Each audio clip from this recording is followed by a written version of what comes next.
going crazy, cleaning your house like you had 3 espressos at 11 o'clock at night, but it's still in your system and it's going to affect the quality of your sleep. Even if you can fall asleep, you're not going to get proper REM sleep. You're not going to get deep sleep. It will affect you.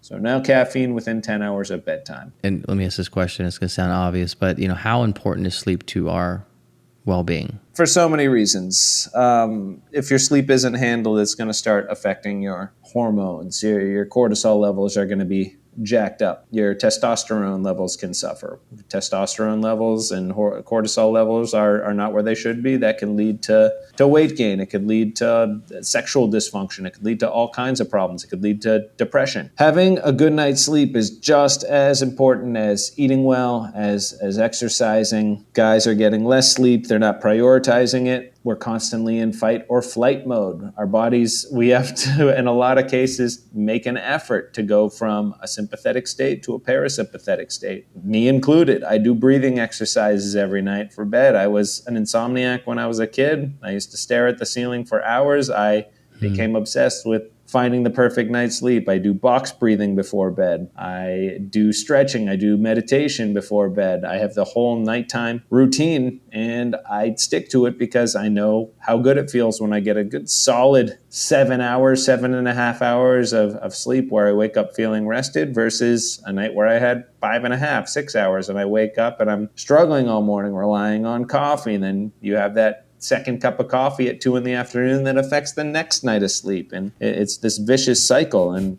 a lot of guys never get out of it. And it's really sad. And they don't realize how much it's affecting them. A lot of people pride themselves on saying, well, I only need 4 hours, 5 hours, and they work through it. But there's a lot bigger chance of chronic disease as you get older, higher chance of heart disease, stroke, cancers, diabetes if you deprive yourself of sleep. And can I share something that I teach all my clients? It's a very simple number structure to follow. It's called the 10-3-2-1-0 method. I'll go through it really, really quickly. So the 10 stands for no caffeine within 10 hours of bedtime. Even if you're not bouncing off the walls, you have a little bit of caffeine in your system. Caffeine has a half-life, so you may not be going crazy cleaning your house like you had 3 espressos at 11 o'clock at night, but it's still in your system and it's going to affect the quality of your sleep. Even if you can fall asleep, you're not going to get proper REM sleep. You're not going to get deep sleep. It will affect you.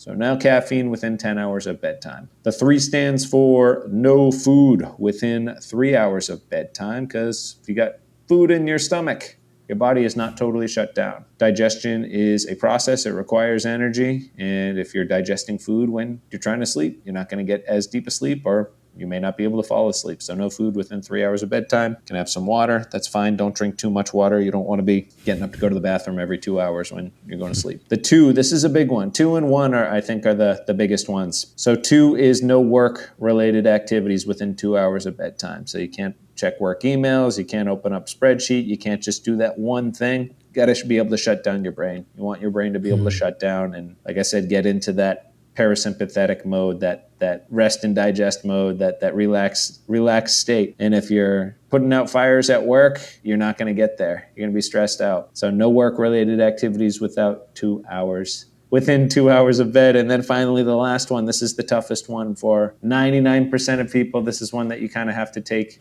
in bite-sized pieces. You got to wean off of it and probably know what it's going to be, but there's no screen within 1 hour of bedtime. Yes, there are people that wake up first thing in the morning, they look at their phone, they check email, they check social media, they look for the headlines, and it's never a good headline. It's something that wakes them up and pisses them off. Oh, this person did this, or that they're voting on this, blah, blah, blah. Or this person made this comment on my Facebook, on my Instagram, blah, blah, blah. Not a good way to start your day. People start their day like that. They go to bed like that. It stops their brain from being able to shut down. And then, I don't know if you guys can see this, but I'm wearing my amber glasses right now, the blue light glasses. I knew I was coming on a late podcast, so I put on my amber glasses to block the blue light so Dad Bod Steve can get his Dad Bod sleep tonight. No screen time within 1 hour of bed for those reasons. I would say that the TV is the lesser of the evils, but if you have the iPad in your face, if you have the phone right in your face, that blue light gets right into your eyeballs. It tells your brain that the sun's still out. You're not going to be able to naturally produce melatonin. You can have a hard time sleeping and getting deep sleep. And then finally, we have the 0, and that's how many times you hit snooze the next day. Set that alarm for the time you want to get up. Get out of bed. Start the day with discipline. That's the hardest one.